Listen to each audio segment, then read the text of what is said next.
Hi, my friends. Welcome back to my channel. I'm Jude, and this is another episode of Unpacking the New Age. And I think you're really going to like this topic. I put it out to you of a couple of choices. Don't worry, if I always give you a couple of choices of topics and the majority picks one, I'll still discuss the other in a later video. So no worries about that. But today's topic is going to be about witch bottles and how they are coming more and more up the coast of Texas, and they're being found. And I thought this is perfect for the new age. How witch bottles came to be in the first place, what are they, and what should we do if we ever find a witch bottle? So we'll talk about all of those things in today's episode. If you're new to my channel, welcome. I'm Jude, and I'd love it if you would subscribe, so hit that red button. So back to the witch bottles. So in the past probably 2 years, there have been more witch bottles that have been washing up along the shores of the Texas coast. Now, can you imagine? We've all been on a beach and seeing pretty rocks and pretty seashells, and once in a while there's some trash in the water and it rushes up with the tide. But what if we were to see this shaped bottle, and it could be all different colors, usually it's tinted, but you notice there are ingredients in the bottle, and some of those ingredients could be nails as pounding nails into a piece of wood, or they could be actually fingernails. There could be bits of vegetation and seaweed depending on how long it's been in the water. There could also be urine in the bottles. So what are witch bottles, and how did it all get started? I looked up an article, and this is actually in the Messenger News about the witch bottles. And the origins of the witch bottles, they go back to about 1670 in London, when a chemist reportedly instructed a girl to fill a bottle with urine and other ingredients, then bury it under a hill to ward off a witch's charms. When witches encounter such a bottle, they're said to endure extreme pain and will die unless they reverse the spell in time. So this is very common in the UK. There are residents who have uncovered like up to 200 bottles inside their walls and under the floorboards. And why is it showing up now? Because some of those bottles, as they could tell by the contents of the bottles and the seaweed in it and just the corrosion on the outside of the bottle, were hundreds of years old. So in November, Texas A&M's University's Heart Research Institute for Gulf of Mexico Studies posted a picture on their Facebook page saying, "Witch bottle. We find these every once in a while.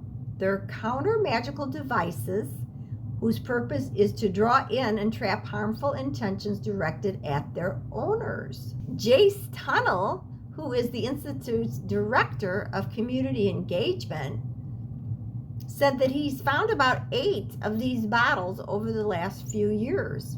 And it's funny, he does post, which I'll link below, on his YouTube channel. So you can get an idea of what exactly he found, what it looks like. So go ahead and check that out. But he said, "I don't get creeped out by them, but I'm also not going to open them up. I mean, they're supposed to have spells and stuff in them. Why take a chance?"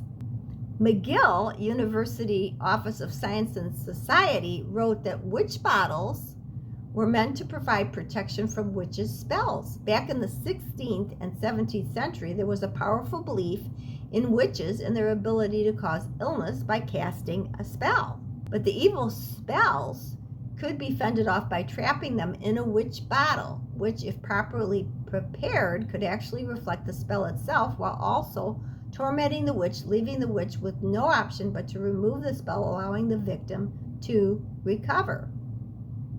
And it's funny because if you watch that video where this researcher who's found all these bottles washed up on the Texas shore, he actually has a railing that is right up against his fence post, and he's put those bottles there when he takes them home. And his wife said, that's as far as it's going to come. You're not going to bring any of those bottles into the house.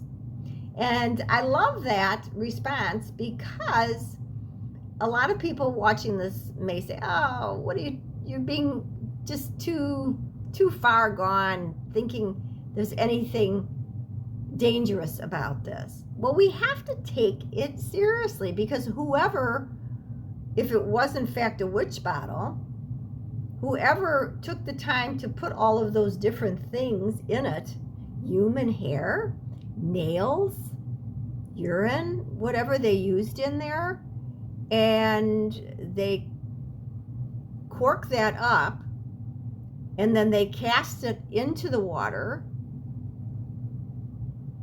If we're to take that unknowingly and open that up, what are we uncovering?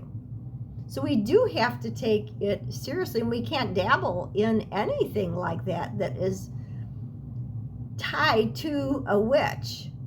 I wanted to read to you, this is from the Catholic Digest. Resorting to witchcraft, white or green or gray or whatever, is intrinsically evil because it violates the first commandment of the Old Testament and the greatest commandment of the New Testament. I am the Lord your God. You shall not have other gods beside me. That's Exodus 22:3. And you shall love the Lord your God with all your heart and all your soul and all your mind. This is the greatest and first commandment. That's Matthew 22:37-38. The Catechism specifically lists, and we've talked about it in other New Age videos, magic and sorcery as two of the serious sins against the first commandment. So remember, 2116 and 2117 of the Catechism says, "And all practices of magic or sorcery, by which one attempts to tame occult powers so as to place them at one's service and have a supernatural power over others, even if this were for the sake of restoring their health," which back then, that was the purpose for a lot of the creation of the witch bottles, because they equated the fact that if you were ill, you had a curse put upon you. So that is the reason why they're saying that. It's gravely contrary to the virtue of religion. And we know that, friends. We know that for a fact. It's contradicting our trust in God. If we are going to look outside of God himself, Jesus himself, for means of healing, for means of answers, going to psychics because you think you're going to find out the future, all of these things are dangerous. So a lot of people wanted to know, okay, so if I find some strange bottle floating in the water and it has some ingredients, what do I do? First of all, don't open it. Second of all, find out in your area where a historical center is, where they collect artifacts in that region, and then turn that in to those places, because they can document it. They will research this particular item. They will see how old is it. Some of the bottles, by the shape and the make of it, they have traced back actually to Haiti. A lot of them are coming from the Caribbean. So you want to get it into the hands of historians who can trace and track those things down and catalog them. But do not open it. off all costs. Do not open it. But I thought this was a very interesting topic to show that, yes, many of those bottles are old. They could be hundreds of years old. I want to tell you about this one specific one because I think it's fascinating. Because not only have bottles been found on the Texas coast, but this, according to Fox News, was a finding in Virginia. And it dates back to the Civil War era. Let me read it to you. I think it's fascinating. A glass bottle stocked with old rusted nails dating back to the Civil War has been discovered in Virginia. Unlike other glass bottles, this one may have been used to ward off spirits. Known as a witch bottle, the glass bottle was found between the exits 238 and 242 on Interstate 64. According to a release from the William and Mary Center for Archaeological Research, like I said, if you find something, bring it to an archaeological research center. During the Civil War, the area was known as Redoubt 9, a mini fort constructed by Confederate troops. It was eventually taken over by Union troops in 1862. It was this glass bottle full of nails, broken, but all there, near an old brick hearth. We thought it was unusual, but weren't sure what it was. So the researchers initially believed the bottle, made in Pennsylvania and nearly 5 inches tall and 3 inches wide, was just a place to store nails as the troops built and repaired the fort. They were building up a fortification, so we just assumed they needed a place to keep their nails and used a bottle. However, researchers found that it was a witch bottle and had been used in other cultures around the world during the late Middle Ages before being introduced to North America by colonial immigrants. Used to ward off evil spirits, a person would bury the bottle near their hearth, a stone-lined fireplace, and the heat would energize the nails into breaking a witch's spell. According to the statement, nearly 200 witch bottles have been discovered in England, but less than a dozen have been unearthed in the U.S. It's a good example of how a singular artifact can speak volumes. It's really a time capsule representing the experience of Civil War troops, a window directly back into what these guys were going through occupying this fortification at this period of time. So I thought that was so interesting. Now, don't let interesting, and we want to unpack all of this type of information because I want to be able to share it with you. But don't find interesting a reason why you get hooked into these things, because it's dangerous. It's not just something that you can easily dismiss and say, well, you know what, I just want to dabble in it because it seems like it's kind of fun or interesting. Or you go to somebody who claims that they're a witch and they put a spell, and you know, you don't know what's attached to that. So don't get involved. This last article I thought was so pertinent for today. It was from Fox Business, and it says ex-Netflix exec hires witch doctor to pump life into liquid death.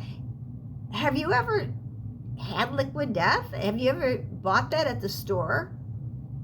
I remember the first time I saw the big end cap with liquid death.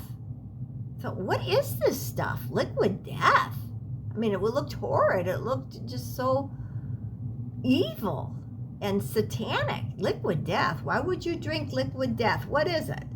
So what it is a self-proclaimed punk rock bottled spring water. It probably was a media sort of a gig for them to call upon this witch doctor, because they thought, oh, this is really going to boost the sales. That was around Halloween that they got this witch doctor to be involved to put a spell on the bottles that were produced.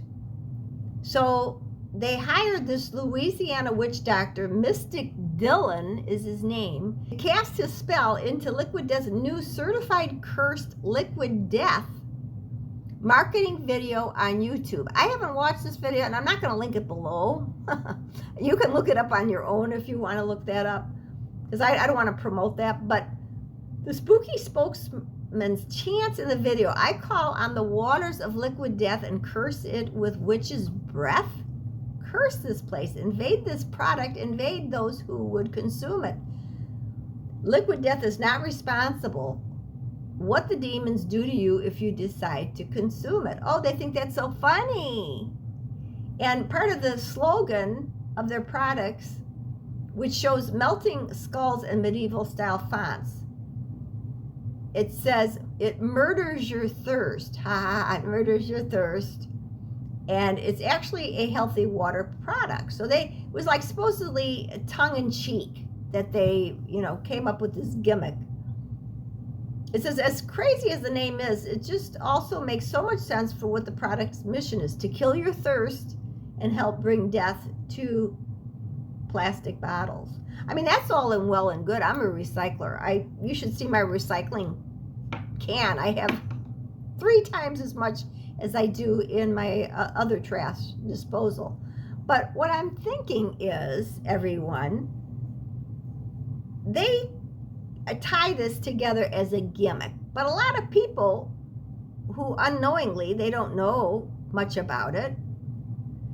They don't have a faith in God. They're not a faith-filled person, and they gravitate to something like this.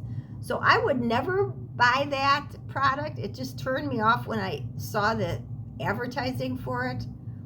And obviously, the more money they make, they will continue this, because it was very successful for their marketing campaign to, use a cult and to use a witch to put a spell on that product. So stay away from that. So what do you think about all this? Have you ever found something unusual washed up as you were combing the beach? I'd love it if you put it in the comments.